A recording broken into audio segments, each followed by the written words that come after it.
Finder. Speech off. Hi everybody, it's Beverly with Bama Blind, and today I'm going to talk about creativity, not necessarily art, but finding your niche after sight loss with creativity. And I'm right now focusing on a 4-tiered cast iron fountain. The city that I live in is called the Fountain City, and it's because it's got artesian wells all over the city, which are naturally pumped up from the ground.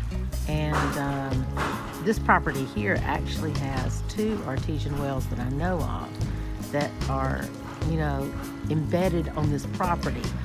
The cast iron one we're looking at right now, though, however, is pumped with an electrical pump and a switch on the inside of the house, and we fill it up with water, and we usually run it throughout the spring, summer, and the fall. The winter time we kind of empty out, but right now I'm going to guess that it's 70 degrees right now outside. This is in February, and it is just so pleasant. But what I wanted to say is I can't really see any of this, even though 20 years ago I designed this. So right now I'm sitting on our back, what we call our kitchen deck. We live on a corner lot. So this is our kitchen deck, which means it comes off of the south side of the house, which is very, very elongated. Our house is more elongated from the east to west. So on the south side, facing toward the south, I am looking directly at the fountain. I'm on a very large deck, which again I designed. I had to pace it out with my feet with the touch to the siding of the house. And so we went from due east, and I'm going to pan around all the way to due west. That's about 30 feet. We have a propane grill at the end of that deck. We have a ramp which goes off the end of the deck so people can come and go if they have difficulty with stairs. But directly in front of me, I'm looking straight ahead at the fountain. We walk about 10 or 12 feet from the actual house, from the actual kitchen windows where we look outside each morning.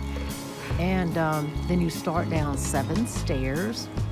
These 7 stairs I designed to get to the bottom, which is the ground level, and it is made up of gray, charcoal, light gray paver stones, all different sizes, all different shapes, and all different variegations.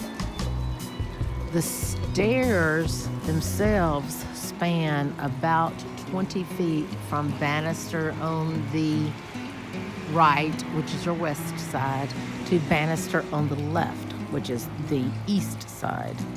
And so centered in the middle of all that is a 4-tiered cast iron fountain.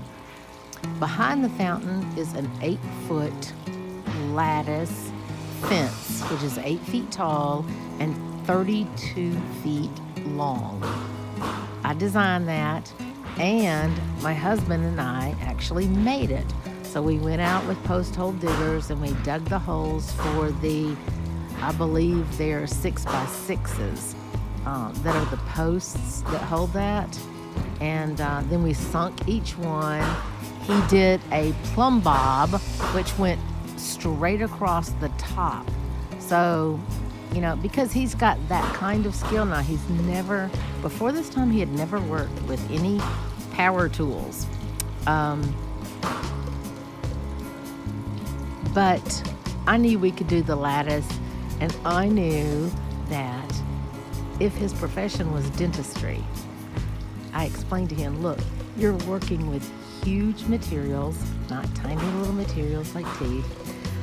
These lattice pieces and 6x6s, posts, concrete, that kind of thing, do not have feelings. So they're not humans. So we can do whatever we want to, and you can use your creativity to to do this kind of work, even though you've never done it before? Well, he was a natural at drills, saws, because he was so accustomed to working with tiny, tiny spaces. So we set out and did this 32-foot long lattice. It's like a backdrop to our fountain, so that when we look out our kitchen window, we're seeing our fountain, we're seeing the Confederate jasmine. It cascades over the lattice, and the lattice goes 32 feet. So we don't really see a privacy fence. The privacy fence does run from east to west all the way down our property, but it belongs to our neighbors, across the way. And I'm lucky to have good neighbors. We also, at the time, this was 20 years ago, and I could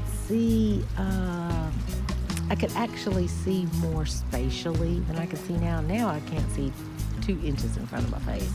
At that time, I could see 10, 12, 14 feet in front of my face.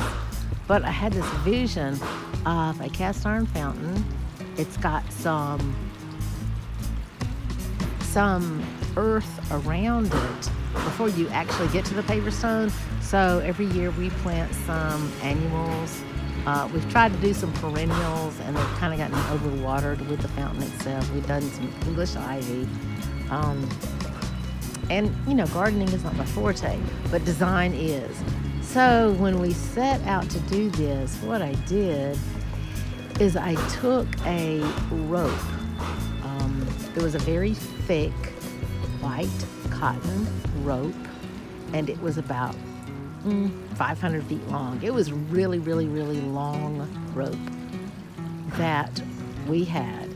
And I created in a 3D model on the dirt and debris, which was on our original backyard here.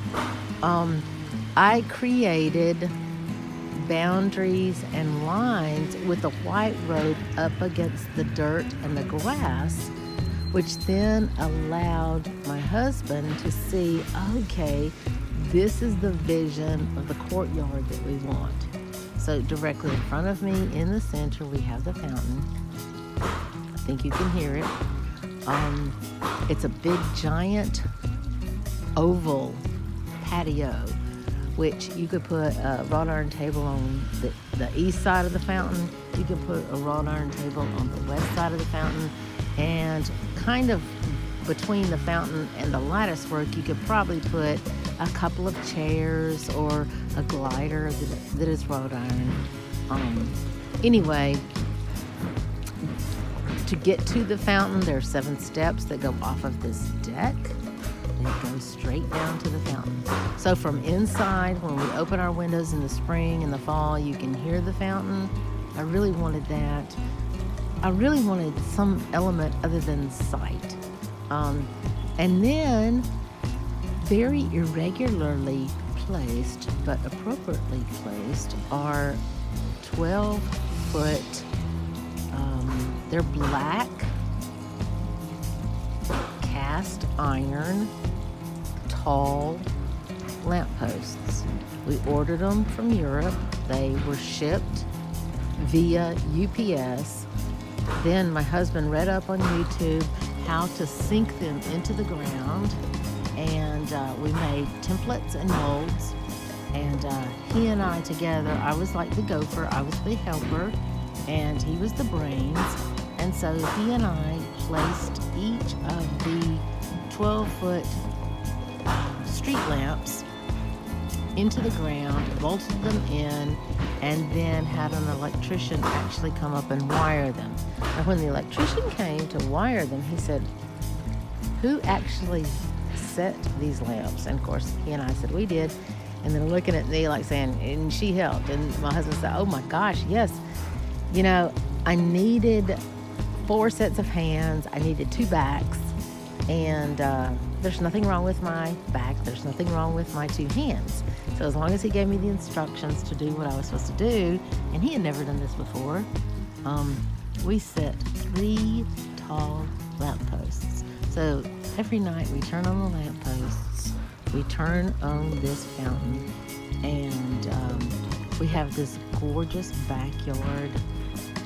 courtyard, right to the west of the fountain, which you hear if you're visually impaired, you hear the fountain. If you're sighted, you can see the fountain. But right to the west of it, we have a circle patio, and on it we have a round wrought iron table with 4 chairs.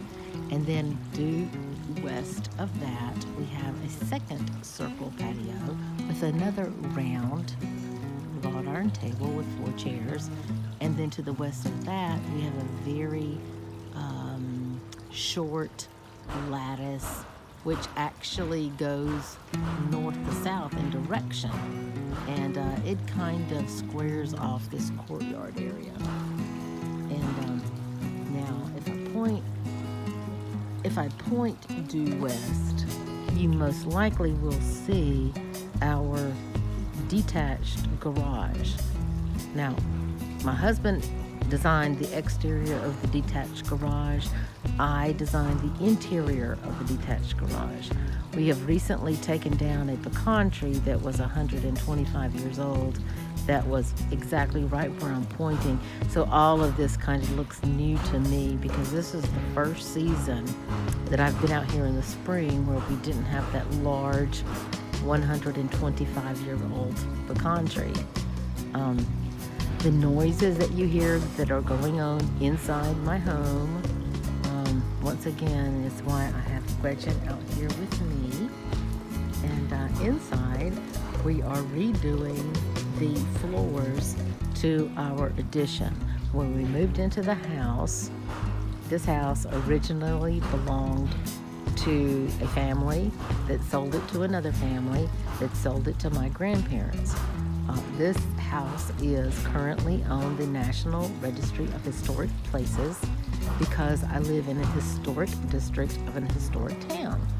So out front, I have a placket that has the previous family's name, the Hunts, and it has my maiden name because that was the family that bought the home in 1940. My husband and I extended the house when we moved in 1998, and we added 2 bedrooms and a bathroom. So right now, our crew is inside putting in hardwoods where we have previously had carpet. I will eventually show that. Maybe after this video, I will video the extension, because other than this courtyard that I designed with a white cotton rope, I laid out all the parameters and the outlines and the sidewalks and everything with a white rope. Then my husband put it in a scale and drew it out. And then when our paver company came to look at our paver stones and, help us do the design, we already had the design, and all he had to do is bring in the variegated papers. This is what I call my hobby, because other than this courtyard and the 500 square foot extension that I've designed on the back of this house where you hear the men working, I have also designed up at the top of our 3-car garage. Well, I designed the bottom part of the 3-car garage, but I also designed the 1,000 square foot apartment that's over the garage. And then in addition to that, I designed a space for a nonprofit where I worked about 15 years ago. And then we purchased extra property that was right next to the nonprofit, and we had to join the 2 properties together. So I designed all that floor plan, all the architect work, except for like the things where the roof line needed trusses and things, and they needed an engineer. So I moved from what's called 2D art, charcoals, pastels, oil paints, drawing, which I absolutely loved as a low vision person. to a form of art which is completely 3D, and it's actual space. I've always had good spatial perception, and when doing this architecture work for our home, for our courtyard here, for our upstairs floor plan, which was 1,000 square feet of an apartment. It's got a kitchen, bathroom, laundry room, bedroom, knee wall closet space. I designed all that, and then I designed the nonprofit, the original building, and then when we had to extend, I had to redo the original building and the addition to that, which was around 6,000 square feet. And then after that, we purchased the property next door to us, and we gutted that property. And I'm really good at gutting, demolishing, putting goggles on, and getting the axe and crowbar, and taking down walls and taking down tile. And I love doing that kind of physical stuff. So once we gutted the house next door, then I went in and designed a completely new modern floor plan. And what happened is my daughter and son ended up buying that house because it was just right for them, and it was next door to us. So anyway, I guess I came out here so that you could see, what my courtyard looks like, what I've done as a hobby, which is design elements. I love doing this, and I've done many projects. I've worked with architects, I've worked with builders, I've worked with unusual shapes, designs, and I never thought I could do that being blind, and I certainly never thought that a professional would cooperate with me, like my designs, and actually put them to paper and actually build them. So that's what this video is all about, and I'm just going to sit out here until the guys complete their afternoon of laying floor, laying hardwood. I will eventually show you the product that they're doing. I don't want to be in their way right now, so I will talk to you soon, everybody. And I hope you have a wonderful afternoon here in Alabama. It's gorgeous. Maybe 68 degrees and really pretty. So hope you have a great afternoon. Bye, everybody.